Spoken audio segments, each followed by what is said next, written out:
Hello, my name is Carolyn Gubala. I have a PhD in technical communication, master's in writing and rhetoric studies. Before I went back to higher ed, I worked in publishing for about 12 years. I was a managing editor of a research company that was on business news and real estate.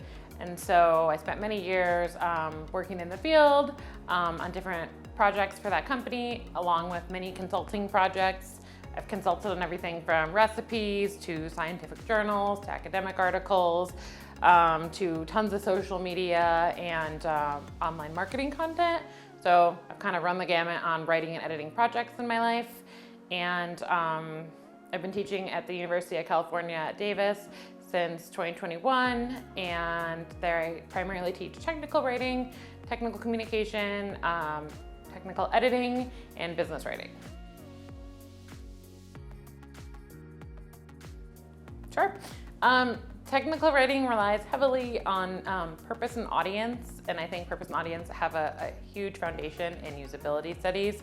So the matter of thinking through any type of project, whether it's a design project or writing project or editing, starting with thinking through your purpose, why are you doing this project, why are you writing this document, and your audience who's going to be interacting with it. And so audience and purpose are sort of the key fundamentals of technical writing, and they're really important in usability studies as well, along with context and design, to think about how to give your audience the information they need as quickly and easily as possible. So usability really does go hand in hand with technical communication.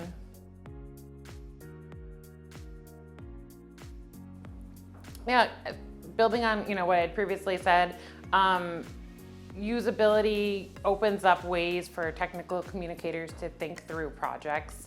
So it gives a set of terms and guidelines on how to approach something and how to best figure out who your audience is.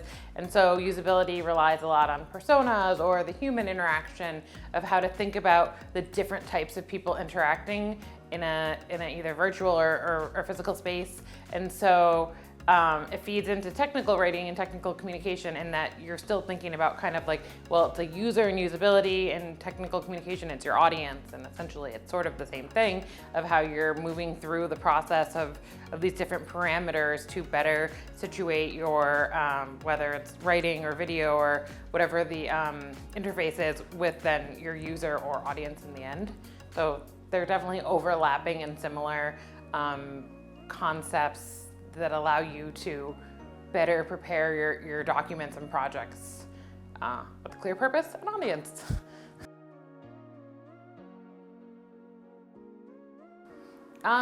So I have a strong love of France and I want to move here. So I kind of started looking at the different types of programs in the area. I stumbled upon this program and saw it was exclusively taught in English, and I just wanted to get involved. So I really like that it's an opportunity to work with different types of students who, a lot of the students here are, as you all both know and probably are you have the apprenticeship and you're working on something other than just school. In the US, it's more separated, so students usually don't do a lot while they're in school. They might have a short internship, but it's less of a collaborative thing. So I like being involved with people who are working in the field and have things to input other than just what they've learned in college.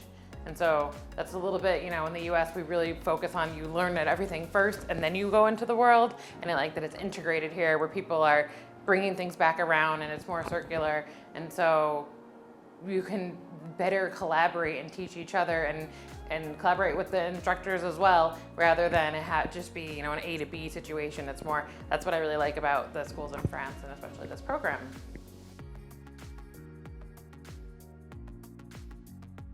I think that, sort of building on that last answer, a good tip, especially to like my US students, I would definitely tell them internships and apprenticeships, and get involved and start to do the work and start to see what it is. You're not going to be an expert on everything when you graduate or when you get your degree. It doesn't mean you're the best at all the different project management and content management and all the different parts of technical communication and usability and user experience.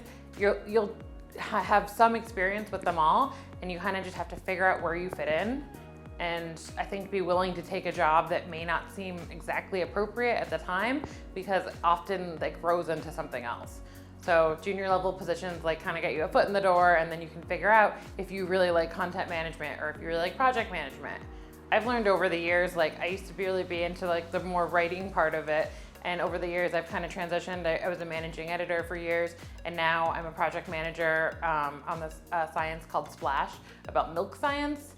And so my official title is managing editor, but I'm really just a project manager. I just make sure everyone understands in the editorial process what their roles are, what they have to do. And so I'm basically just staying on top of everything to make sure it gets done, or else it probably wouldn't get done. And so I've learned, I really have moved into the project management because I like organizing things, and I like staying on top of deadlines, and I like making sure people are doing what they're supposed to do. Whereas, I'm kind of sick of producing the content at this point. I'm not, I've lost my ability to be super inventive anymore and come up with lots of ideas. So I think the advice is you figure out, you don't know, and you might do something for years and then decide you kind of fit into a different area.